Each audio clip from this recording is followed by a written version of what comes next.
The metallic taste of blood filled my mouth as I lay at the bottom of our basement stairs.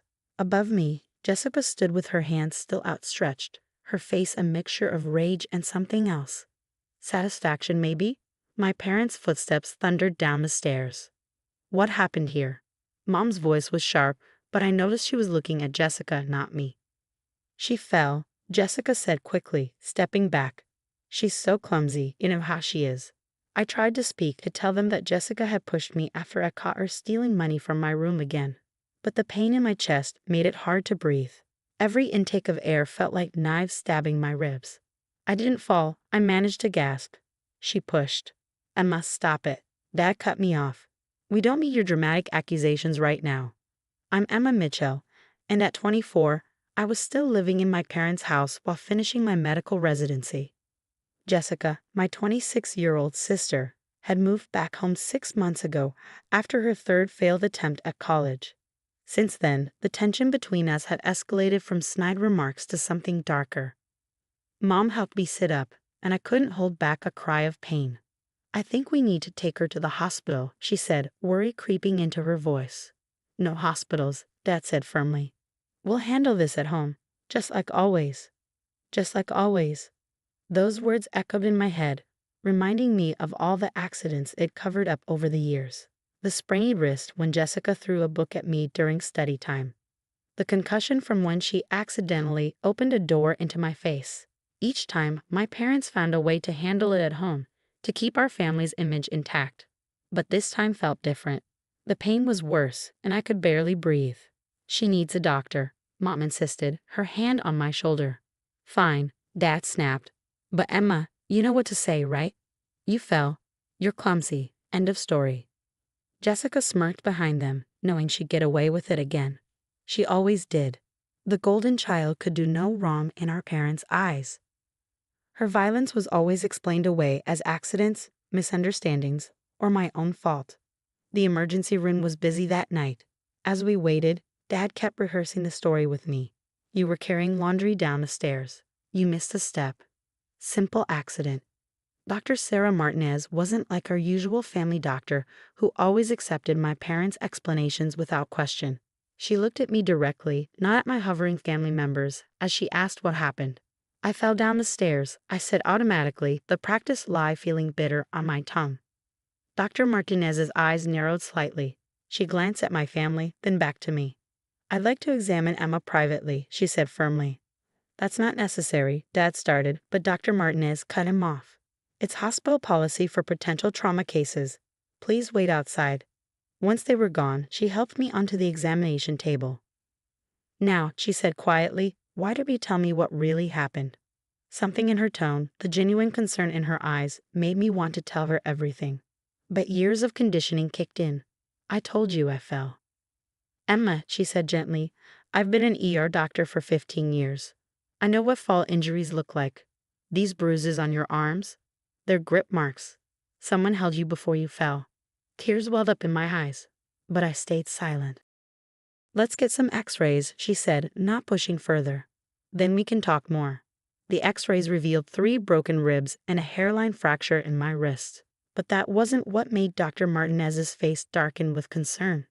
She pointed to older marks on the images, healing fractures I'd never known about. Emma, she said seriously, these x-rays tell a story, one that doesn't match with simple accidents or clumsiness. There's a pattern here, and as a mandated reporter, I have an obligation to report suspected abuse. My heart started racing. No, please, I begged. You don't understand. My family. Your family, she interrupted gently, has been covering up abuse. These injuries go back months, maybe years. You're a medical resident, Emma. You know what I'm seeing here. She was right. Looking at the x-rays with my professional training, I could see the truth I'd been denying. The old fractures, the pattern of injuries, it was all there in black and white. I need to make some calls, Dr. Martinez said, standing up. You're safe here, Emma. We have security, and your family can't take you home against medical advice. As she left the room, I heard my father's voice in the hallway, demanding to know what was taking so long. For the first time, instead of feeling fear at his anger, I felt something else. Hope. The x-rays had spoken the truth I never could, and now someone was finally listening. The next few hours passed in a blur. Hospital security was stationed outside my room while Dr. Martinez made her calls. I could hear my father's voice rising in the hallway, my mother's attempts to calm him, and Jessica's theatrical sobs about how I was making up stories to hurt her. But the x-rays couldn't lie. Dr. Martinez had called in a specialist, Dr. Thompson, who specialized in documenting abuse cases. Together, they walked me through each injury shown in the scans. These hairline fractures, Dr. Thompson pointed out, the defensive injuries, consistent with trying to protect yourself during a fall, or more likely, during an attack. My hands trembled as I looked at the evidence of years of abuse, documented in stark black and white. How had I convinced myself these were accidents? How had I let them convince me I was just clumsy? A police detective, Laura Bennett, arrived to take my statement. She had kind eyes but a no-nonsense attitude that made me feel safer somehow. "Take your time," she said, setting up a recording device. "Start from the beginning." So I did. I told her about growing up with Jessica, how the accident started small. A push here, a trip there. How our parents always sided with her, made excuses, told me to stop provoking her. How it escalated over the years until I lived in constant fear in my own home. "Why didn't you leave?" Detective Bennett asked gently. "My residency," I explained. "Living at home was the only way I could afford it. And then my family. I kept thinking if I just tried harder, if I was better somehow." "That's what they wanted you to think," she said firmly, "but you're not responsible for their actions." A soft knock interrupted us. Dr. Martinez entered with more scans. "Emma," she said, "we found something else. The CT scan shows evidence of a previous concussion that never received proper medical treatment. When did this happen?" "3 months ago," I whispered. "Jessica threw a textbook at my head when I refused to give her money. Mom said I just needed to sleep it off."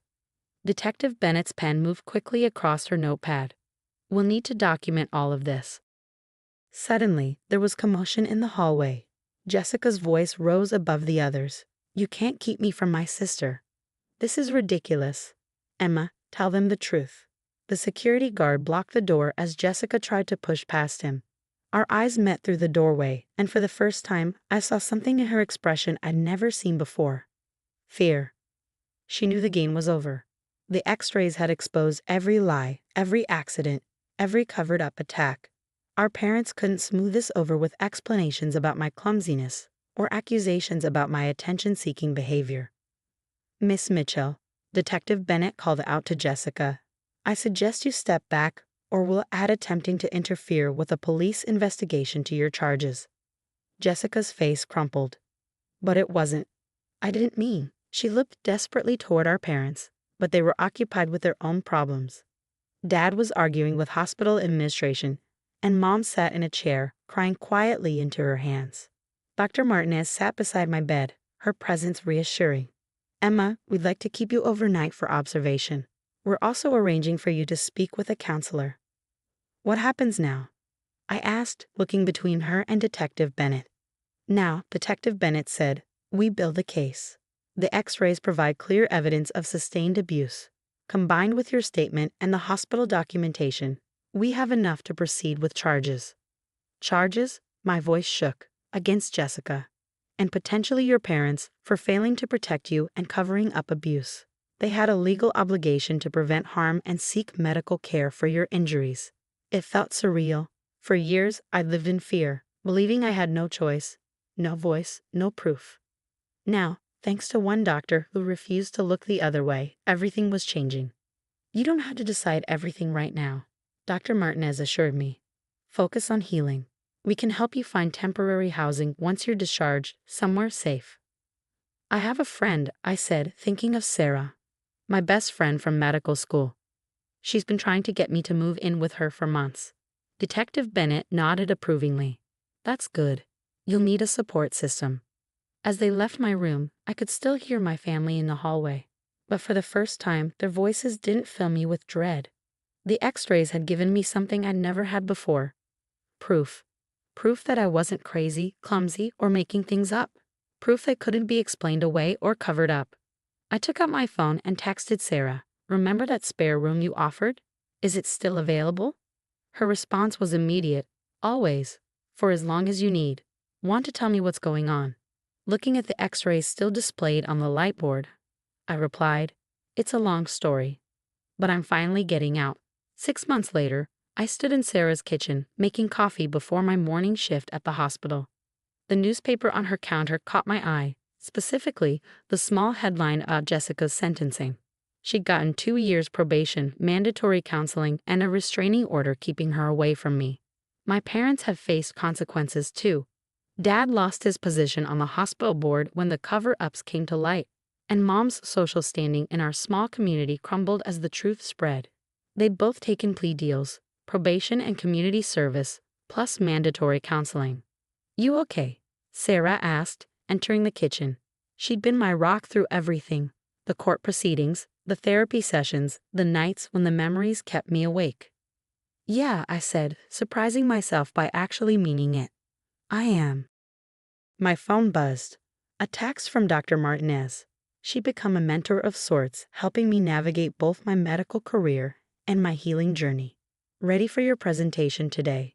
I was giving a talk to new medical residents about recognizing signs of abuse and the importance of speaking up.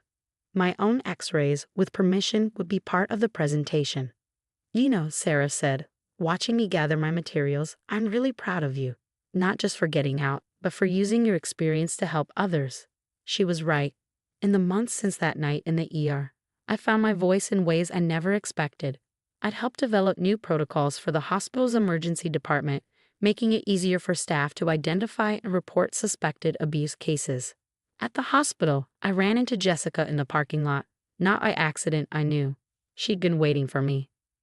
Emma, she called out, staying beyond the restraining order's required distance. Please, can we talk?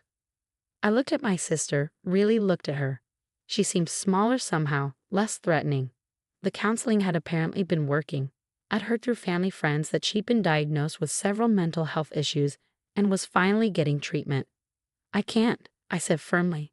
You know that. The restraining order. I know, she interrupted. I got your letter. I'd written to her last month, part of my own therapy process. Not to forgive or forget, but to acknowledge our shared history and express hope that she was getting the help she needed. I'm sorry, she said, her voice cracking. I know it's not enough, but I am. The counseling, it's helping me understand what I did, why I did it, how much I hurt you. I'm glad you're getting help, I said, meaning it. But I need you to respect my boundaries now. She nodded, wiping her eyes. I understand. I just wanted you to know, you're really brave, Emma. Braver than I ever was. As she walked away, I felt a weight lift from my shoulders. Her words didn't fix anything, but they acknowledged something important. I wasn't the weak one. I never had been. In the hospital conference room, I set up for my presentation. Dr. Martinez sat in the front row, giving me an encouraging nod. The room filled with residents, their faces eager and uncertain, reminding me of myself not so long ago.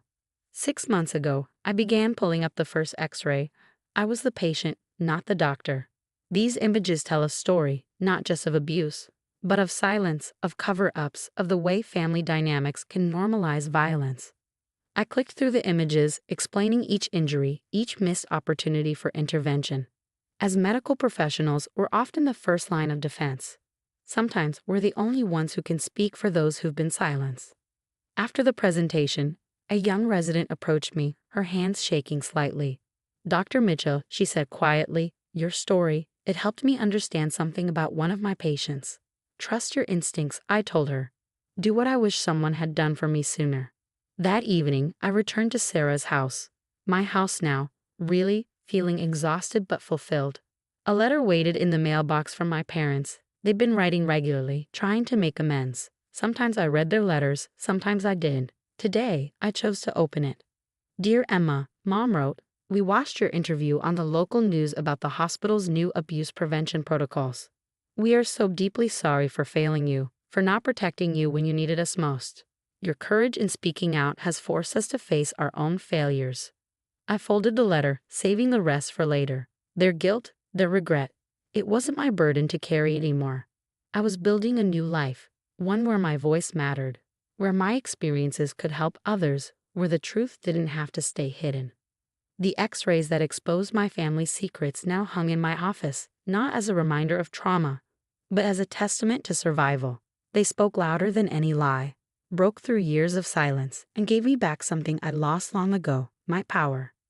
Sarah had left dinner in the oven and a note on the counter. Remember, you're not just surviving anymore, you're thriving. Looking around at my new life, I smiled. She was right. The x-rays had spoken the truth, but I was writing my own story now.